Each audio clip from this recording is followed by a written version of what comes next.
Examination hall में paper देखते ही I got super excited. Questions पे जो जो टॉपिक पूछे थे वो सब मैंने पढ़ रखे थे and I was very clear कि ये पेपर मेरा बहुत धांसू बहुत अच्छा जाने वाला है। बट जैसे ही मैंने आंसर्स लिखना शुरू करा आई वाज शॉक्ड, मुझे याद ही नहीं आ रहा है। मतलब मैंने अभी कुछ दिन पहले ही ये टॉपिक्स पढ़े हैं और मैं उनको आंसर ही नहीं कर पा रही हूँ। एंड मुझे पेपर के बाद ये ज़्यादा बुरा लग रहा था कि पढ़ी हुई चीज़ें भी मैं वहाँ नहीं लिख पाई।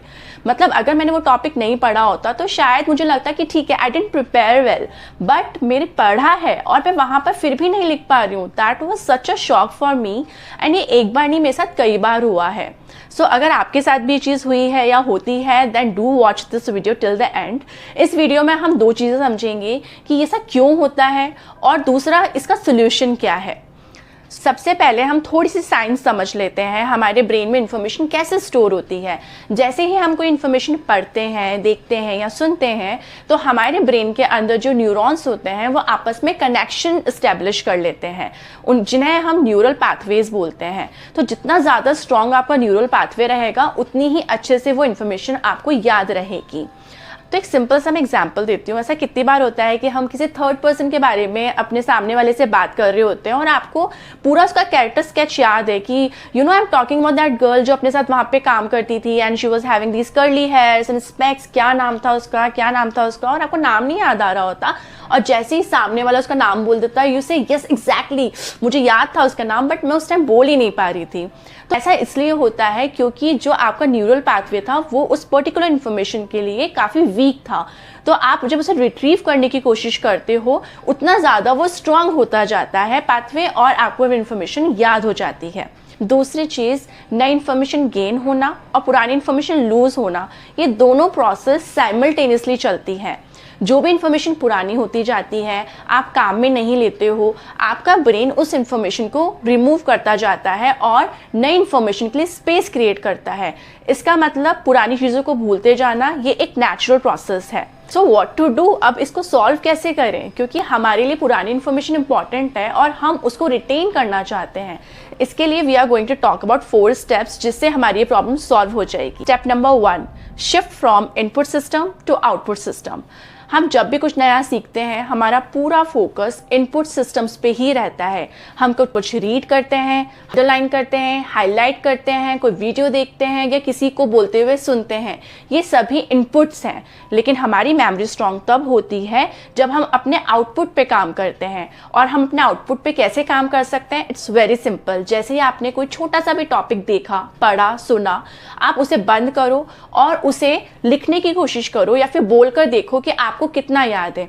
आई नो ये थोड़ी सी फ्रस्ट्रेटिंग स्टेप लग सकती है क्योंकि एक रेजिस्टेंस रहता है, हमें लगता है अभी छोटा सा ही तो पढ़ा है, मुझे याद है, या फिर अभी मैंने याद थोड़ी ना किया है, जब मैं याद करूंगी तब मैं इस पे आगे इसको लिख के देखूंगी कि मुझे कितना याद है, अभी तो मैंने सिर्फ पढ़ा है।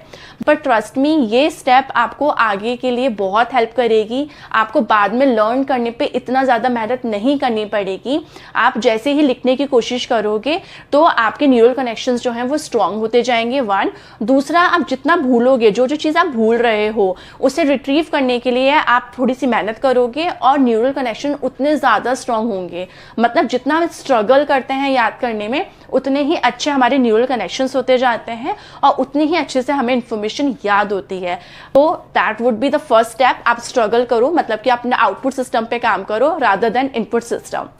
इसी के साथ हम आते हैं सेकंड स्टेप पर, that is take small powerful but manageable steps. आप अपने ब्रेन को एक प्लांट की तरह समझो। अगर आप उस प्लांट में एक ही दिन में सारा पानी दे दोगे तो प्लांट खराब हो जाएगा। उस प्लांट को हेल्दी रखने के लिए हम उसे रोज थोड़ा थोड़ा पानी देंगे तो वो प्लांट अच्छा रहेगा।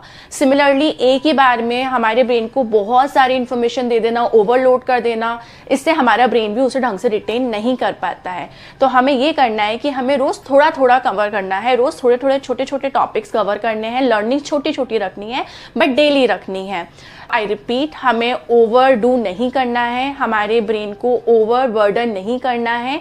मैनेजेबल स्टेप्स में थोड़ा थोड़ा रोज का टारगेट रखना है, छोटी छोटी विक्ट्रीज हमें लेनी है। ऐसी ही बात एटॉमिक हैबिट में कही गई है कि अगर हम 1% डेली इंप्रूव करते जाते हैं तो by the end of the year हम 37 टाइम्स बेटर हो जाते हैं। इसी के साथ हम आते हैं स्टेप नंबर 3 पर, space repetition. I am sure आपने ये कई बार सुना होगा, बट मैं थोड़ा सा एक्सप्लेन कर देती हूँ। हम पहले ही बात कर चुके हैं कि मेमोरी से इंफॉर्मेशन इरेज होना, लूज करना इंफॉर्मेशन को या भूलना इज़ अ नेचुरल प्रोसेस, और इसे हम एक फॉरगेटिंग कर्व से भी समझ सकते हैं कि कैसे 24 घंटे के अंदर हमने जो भी पढ़ा था उसमें से 50% इन्फॉर्मेशन हम भूल जाते हैं, और इनफैक्ट 1 वीक होते होते ऑलमोस्ट 90% इन्फॉर्मेशन जो है वो हमारे ब्रेन जो है वो लूज कर देता है अगर उसे हमने वापस रिट्रीव नहीं करा या रिकॉल नहीं करा। तो हमें करना ये है कि भूलने से पहले ही हमें वापस उस चीज़ को रिट्रीव करना है ताकि हमारा न्यूरल कनेक्शन और ज़्यादा स्ट्रांग हो सके और हमारा जो फॉरगेटिंग कर्व है वो शिफ्ट हो सके।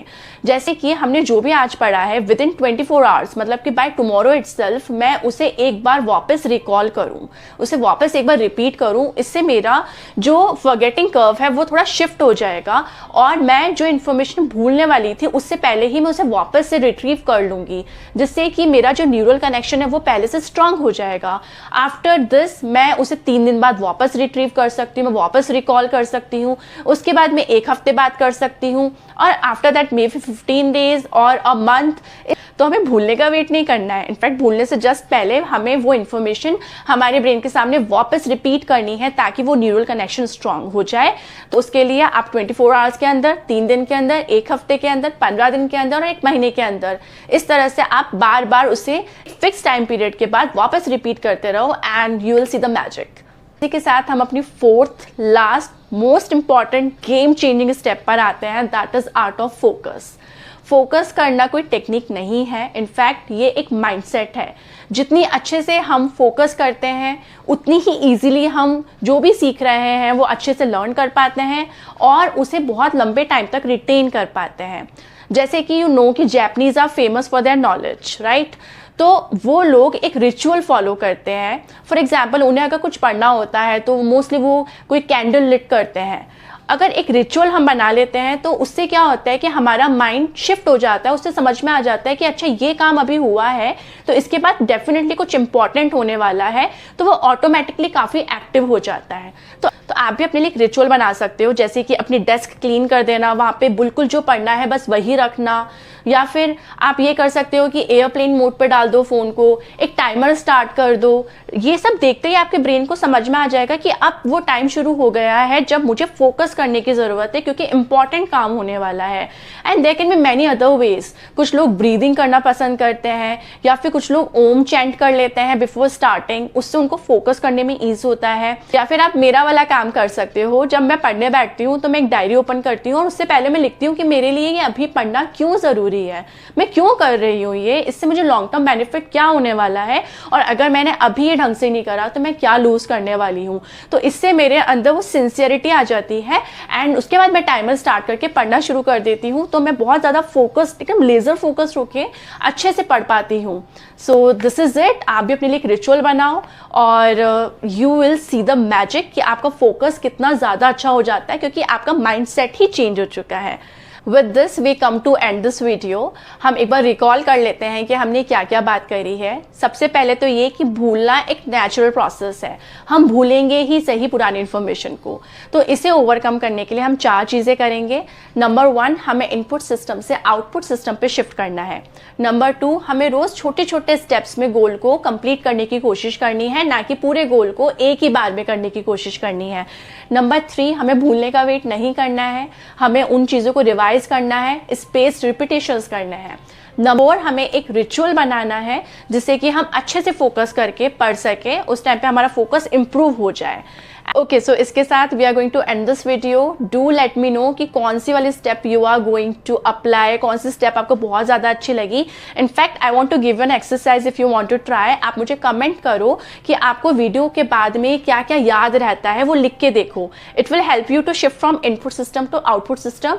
अदरवाइज आज आपने ये वीडियो देखी है, आई एम श्योर इससे पहले भी आपने कुछ वीडियोज़ देखी होंगी और इसके बाद भी आप कुछ वीडियोज़ देखोगे, इससे आपके अंदर कोई ज़्यादा चेंज नहीं आने वाला है। सो अगर आप ये चीज़ करते हो तो डेफिनेटली आपको वो चीज़ याद रहेगी और maybe you will apply it sooner or later. With this let's end this video. I am Charushi Chaturvedi. You are watching Chatur Talks. We'll talk in another video. Bye bye.